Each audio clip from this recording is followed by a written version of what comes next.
world stage with American strength. We will rebuild our military. We will restore the arsenal of democracy. We will rebuild the American Navy to 350 ships so we can protect our nation and ensure that the sea lanes around the world are open and secure. We will give our soldiers, sailors, airmen, and Marines the resources and training they need to accomplish their mission, and we will hunt down and destroy ISIS at its source so that our nation and our allies will be secure. So it is about security, but it's not just security abroad, it's also safety here at home. You know, this is a very challenging time for men and women in law enforcement in this country. It seems like every time there's tragedy in the wake of law enforcement officers doing their jobs, there's some on the left and some in the national media who are willing to paint with a broad brush to be critical, to literally accuse the men and women in law enforcement of being a force for division in our country. Well, Donald Trump and I think different. We know men and women who serve in law enforcement are not a force for division in America. They are a force for good. They are the best of us. There's a lot of members of law enforcement who are here today. Would you mind just showing these members of the law enforcement community here in Ohio how much we appreciate the job that they and their families do to protect our families and serve our communities?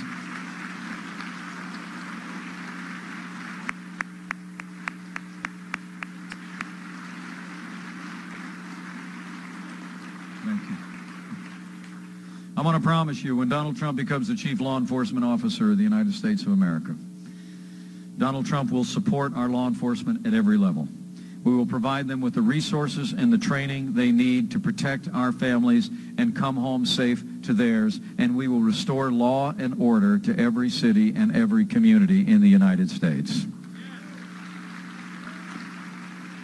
That's probably why Donald Trump was endorsed by the 330,000 members of the Fraternal Order of Police to be the next president of the United States of America. So it's about security. Security abroad and safety at home, but it's also about prosperity.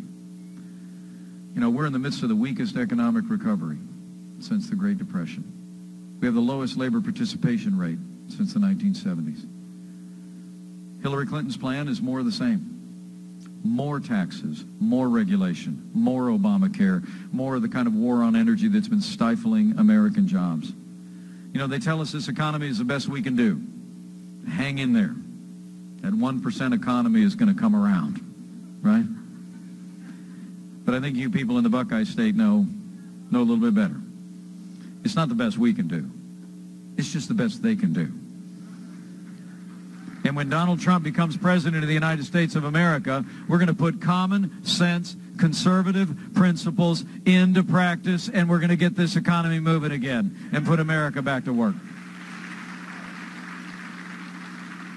Donald Trump's got a plan. He's got a plan to get this economy moving again. It looks a whole lot like a plan the 40th president put into effect back in the 1980s. When Donald Trump's reelected, and I want you to reelect Senator Rob Portman from the great state of Ohio. With Republican majorities in the House and Senate, we're going to cut taxes across the board for working families, small businesses, and family farms. Not a tax increase, but a tax reduction. We're going to get rid of death taxes once and for all. We're going to lower business taxes in America, and we're going to repeal every single Obama executive order that is stifling jobs and growth in the American economy.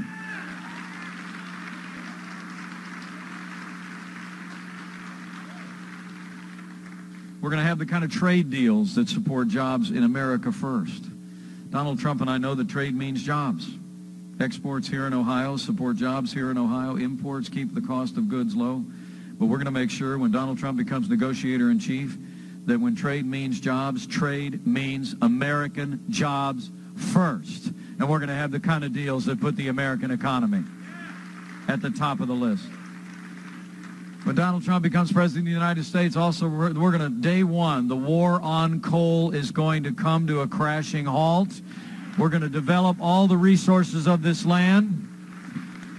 all of the above energy strategy that will drive an American renewal. And lastly, when Donald Trump becomes President of the United States, we're going to work with that re-elected Congress, and we're going to pry off the back of the American economy that unaffordable Affordable Care Act.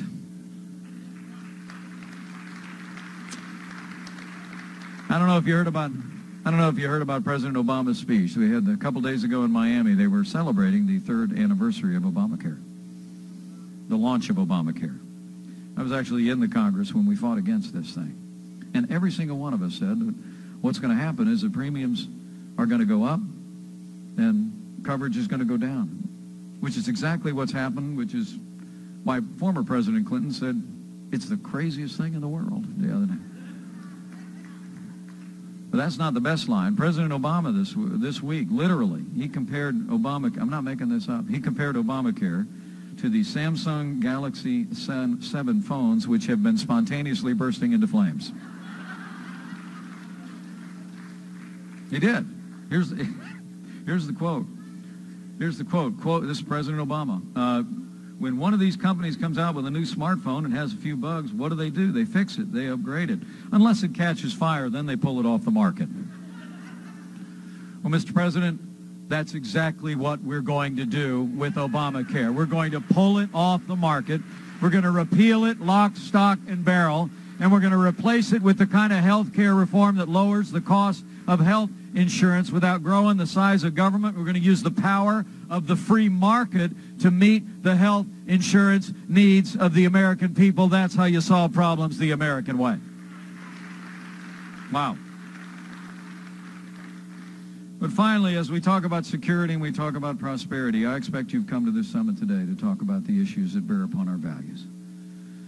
And they're perhaps most significant of all. I mean, the truth of the matter is, with the passing of the late and great Justice Antonin Scalia, issues of life and liberty and the very interpretation of our Constitution is literally on the ballot as the Supreme Court of the United States. The direction of the court will be decided in this very same election. I mean, elect Hillary Clinton as President of the United States, and you can get used to more unelected judges using unaccountable power to make unconstitutional decisions. If you doubted that, you should have watched that debate the other night. Right out of the gate, she got a question about the Supreme Court, and I pulled the quote. Hillary Clinton was asked her philosophy on appointments to the Supreme Court. She said this, quote, "The Supreme Court should represent all of us. That's how I see the court. And the kind of people I would be looking for to nominate would be in the great tradition of standing up to the powerful, standing up on behalf of our rights as Americans." Well, the Wall Street Journal actually wrote these words yesterday, and I can't say them any better. They wrote, "The Supreme Court doesn't or shouldn't represent anyone. It is the U.S. system. In the U.S. system, that's the job of the representative portions of our government. The purpose of the Supreme Court is to uphold the Constitution of the United States of America and strictly construe that Constitution and settle disputes." I have to tell you, the choice in this election with regard to the Supreme Court couldn't be more dramatic. Elect Hillary Clinton, and you will have an activist court legislating from the bench. But you elect Donald Trump, take a look at that list of 21 jurists. We have the privilege of serving together. He said saying again this morning in Gettysburg, we'll choose a man or woman on that list, strict constructionist of the Constitution of the United States of America, appointed to the highest court in the land, who will uphold our Constitution in the tradition of the late and great Justice Antonin Scalia. That's the choice on the court. It truly is extraordinary. But those aren't the only issues in this election bearing upon our values. I would submit to you, people who've known me well know I'm pro-life. I don't apologize for it.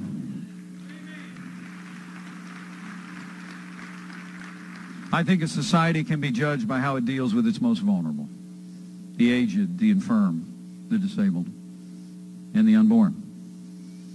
I was so proud to see my running mate this last Wednesday in Las Vegas take the position I've taken for a long time. I long to see the day that Roe versus Wade is sent to the ash heap of history where it belongs.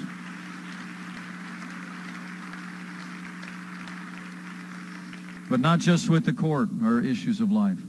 And I want to pledge to you, Donald Trump and I have the opportunity to serve. We're going to be advancing the sanctity of life in the laws of this nation.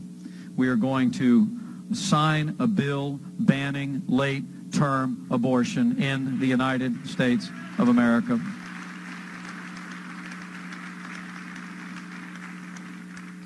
The Late-Term Abortion Child Pain Act will be signed by President Trump. We will also uphold the historic ban on public funding of abortion. The Hyde Amendment will become permanent law in a Trump-Pence administration. And Donald Trump and I believe that the largest abortion provider in America should not be the largest recipient of federal funding under Title X, and we will defund Planned Parenthood and redirect those dollars to women's health care services that don't also provide abortion. Men and women, it's about the Supreme Court. It's about life. But it's also about our fundamental liberties. You know, there's a great story about Donald Trump. It was about 6 months ago, maybe longer. I think Ralph Reed was actually at this meeting. But he was meeting with a group of pastors, and they'd expressed their support for the vision that I just described for you about security and prosperity and the sanctity of life. And Donald looked at him, as he invariably does, and he asked for the order. He said, well, can you go back and can you just tell your congregations that you're for me? And several of them kind of looked down and said, well, actually, no, we can't. And he said, why? And they explained to him a law that's been in place since the 1950s. It's the Johnson Amendment. It was added by a Senator, Lyndon Johnson. It essentially says that churches, just like the one we're standing in today, could lose their tax-exempt status if they support or oppose a candidate for federal office. And in a very real sense, the Johnson Amendment has been the law of the land for more than a half of a century. Well, Donald Trump, you know, I like to say to people, politicians are people that ask how things are. Leaders are people that ask why. And I couldn't be more proud of the fact that because of Donald Trump's leadership, for the first time in the history of our party, the full repeal of the Johnson Amendment is in the Republican Party platform, and we'll sign it into law.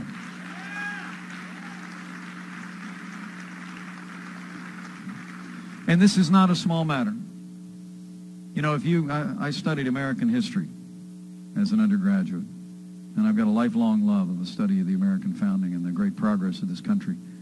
You know, if you think of the voice of faith throughout the history of this country, I mean, most of the most powerful speeches given for independence in the American founding were actually sermons that were then distributed as pamphlets. I mean, if you think of the abolition of slavery, Harriet Beecher Stowe's father, it was those thundering sermons that challenged the conscience of a nation that ended the scourge of slavery in America. You think of the civil rights movement and in the pews of Dr. King's church in Montgomery, Alabama. Karen and I have actually sat in those pews with people that were a part of that movement, and they told us we would gather here, we would sing, and we would pray, and then we would march. I would submit to you today, this is no small matter. That in the life of this nation, freeing up the voice of communities of faith will make America stronger and more prosperous in our third century. I believe it with all of my heart.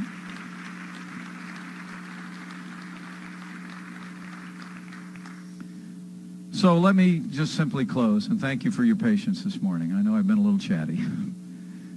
Thank you for letting me come and share from my heart, because we have 17 days. Ohio always looms large in national elections. You know, we over in Indiana look and a little bit jealous from time to time. I mean, it seems like as Ohio goes, so the nation goes. And I'm incredibly proud of the fact that a recent national poll, the third one in a row, came out, and Donald Trump is leading in the race for president and leading in the state of Ohio. But there's work to be done. But there's work to be done, and I want to challenge you in that regard. First off, I want to challenge you to go tell somebody. I mean, the truth of the matter is, you know, I mentioned earlier, You know, it's like 2-on-1 every day with the national media doing half of Hillary Clinton's work for her. But the amazing thing is this movement continues to grow. I'll be in Cleveland tonight with Donald Trump. So far, we're expecting nearly 10,000 people. There'll probably be another 5,000 that won't be able to get in the door. I mean, the enthusiasm, momentum of this movement is very humbling. It's humbling to him as well. I remember when we were in a small town here in Ohio on Labor Day, and we pulled into fairgrounds where there wasn't even a rally, there wasn't even an organized event. Some 50,000 Buckeyes had all come out just to give a wave or give a thumbs up or wear a red hat to encourage the next president of the United States. It's truly humbling. And at those moments, Donald will invariably look at me and he'll say, remember, Mike, this is not about me and it's not about us. He said, this is a movement of the American people, and the American people are going to make America great again. That's what's going to happen here. But you got to tell somebody. You got to tell somebody. You got to leave here today and you got to tell people. And you know, I can't help but think of some words that Ronald Reagan said at the National Association of Evangelicals back in the 1980s. He said words that I think resonate today. He said, quote, I urge you to beware the temptation of pride, the temptation of blithely declaring yourselves above it all and label both sides equally at fault. Close quote. I mean, when we're talking to people in our communities of faith, I think laying out the choice in this election, security and prosperity and values, it's imperative for every single one of us to do that because it's just that important in the life of the nation. Secondly, I encourage you to be involved. In the 17 days that remain, if you got one of those good-looking red hats, don't take it off. Sleep in that thing. Go out and get involved in the campaign. If you're not out yet knocking on doors, if you're not somewhere sitting and making some phone calls. I was in New Hampshire yesterday, stopped by a call center. I'm going to do one in Ohio today. I mean, the people that are in there literally making thousands of phone calls. I mean, when neighbors hear from neighbors and friends hear from friends, that's what makes all the difference. And I know the media has been very critical of my running mate for suggesting that voter fraud ever happens in this country. But I would encourage you, if you're coming to an event like this, if you're concerned about the future of the country and you haven't yet signed up to respectfully participate on polling day, on election day itself, in ensuring the integrity of the vote, I encourage you to do that as well. Our states govern and operate our elections, but the integrity of the vote is the bedrock of our democracy, and it's citizens participating and ensuring the integrity of that vote that always makes the difference. So let's make this election day not just a victory for our team, not just a victory for our movement. Let's make it a victory for American democracy by being involved every day and on election day. You know, the choice in this election could not be more clear. It's really change versus the status quo. Or as Ronald Reagan said back in 1964, it's really not a choice between left and right, or even Republican and Democrat. It's a choice between up and down. I mean, this is a choice. Think about it this way. When you go talk to your neighbors and friends, this is a choice between whether we're going to continue to go downhill to a weaker America on the world stage, a hollowed-out American military with receding influence on the world stage, a stifled American economy, an America walking farther and farther away from our most cherished constitutional ideals, or whether we're going to stop and plant our feet and turn around and march back up the hill to a stronger America at home and abroad, respected in the world, prosperous at home, and standing without apology on our highest constitutional ideals. That's the choice that we have in this election, men and women. And that's what you got to go tell people.